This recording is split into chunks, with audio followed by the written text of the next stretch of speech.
few of them, Peter, James, and John, who went up the mountain when he was transfigured, and they saw it. They saw who he was. He was unveiled for them in the transfiguration.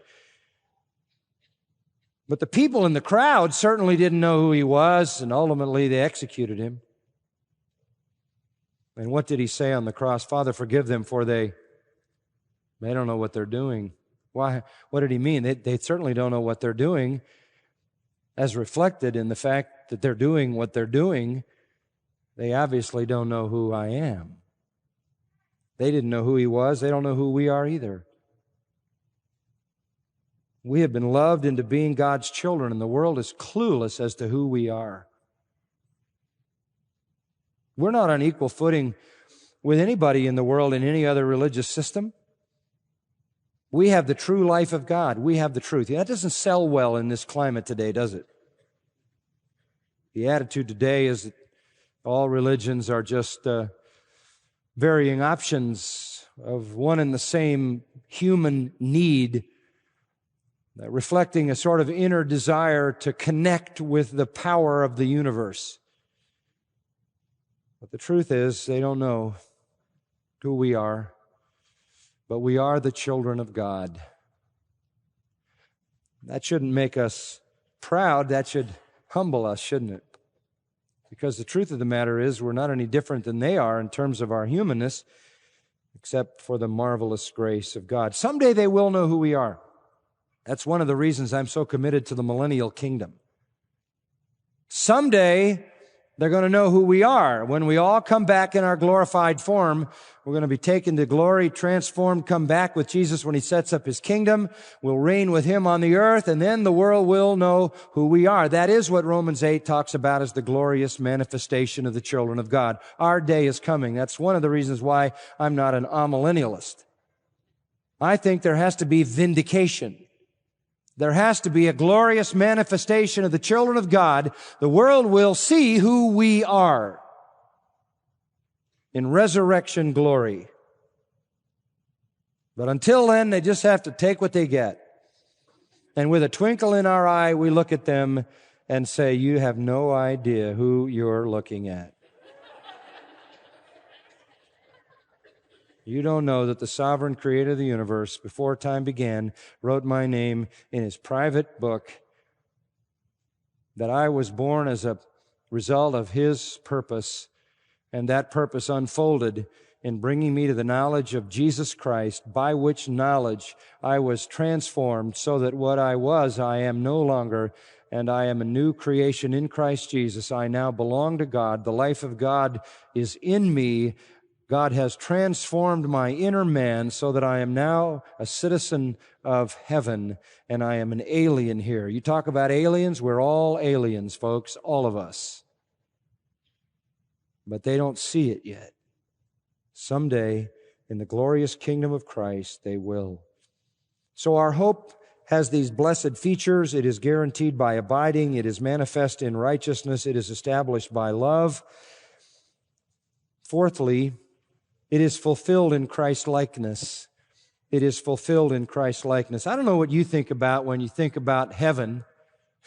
People think about really stupid things. They think about sitting on a cloud and plucking a harp. When you think about heaven, do you think about doing something? You think about heaven, if you're like some people, you think, what am I going to do? If I don't ever go to sleep, I don't ever get up. If I don't get up, there's nothing sort of new. I mean, if you could just try to catapult yourself into heaven on human terms, it could sound like it was not very interesting. There's something wonderful about going to sleep and burying a day and starting over, isn't there? But there'll never be that. And if everybody is perfect, then what use will I have? Who will need my advice? And if nobody has a need, who will I help? And if nothing's broken, what will I fix? And for me, if nobody needs any information, what will I say? How can I have a conversation with anybody if they already know everything? What do? Just sit around on that cloud, pluck that harp. Talk about being superfluous. And somebody said, well, I hope there's golf courses up there, to which I answered, well, if there are, everybody will make a hole in one every time. And that's no fun. When you think about heaven, if you get caught up in all of that, you're going to get a very shallow view of it. Think about heaven like verse 2 tells you to think about heaven. Beloved, now are we the children of God. We've just said that. It's now, not future. We're God's children right now, even though the world doesn't know it any more than they knew He was the Son of God. We are now the children of God. It has not appeared as yet what we shall be, okay? It hasn't appeared yet what we shall be. We're headed to the realization of a kind of personhood, a kind of incorruptible, imperishable personhood described in 1 Corinthians 15 that is not apparent.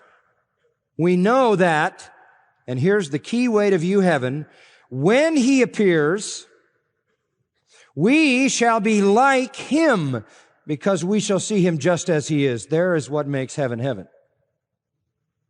What makes heaven attractive is that when I get to heaven, I'm going to be like Jesus Christ. I can't imagine that Jesus Christ is for a moment bored. I can't even imagine what it would be like to be like Jesus Christ. I would be glad to go into heaven like the prodigal son who came home, Just let me serve somewhere, give me a mop. I mean, there's got to be some spot around here that I can clean up. I don't need to be exalted, just to get in the gate. Just get me in the gate. I'll even be one of the homeless. I'll just hang at the gate. I don't even need a room. I'll just hang at the pearl.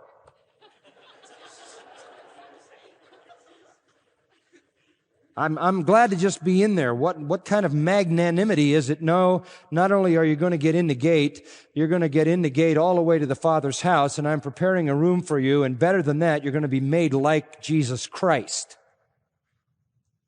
When you think about heaven, think about that you're going to be like Christ. Truthfully, it's absolutely impossible for me to comprehend that about me, but it is a wonderful and glorious component of my hope. Paul said, this is the goal, Philippians 3, this is the goal of my life. This is the prize of the upward call to be like Christ, so this is the goal of my life.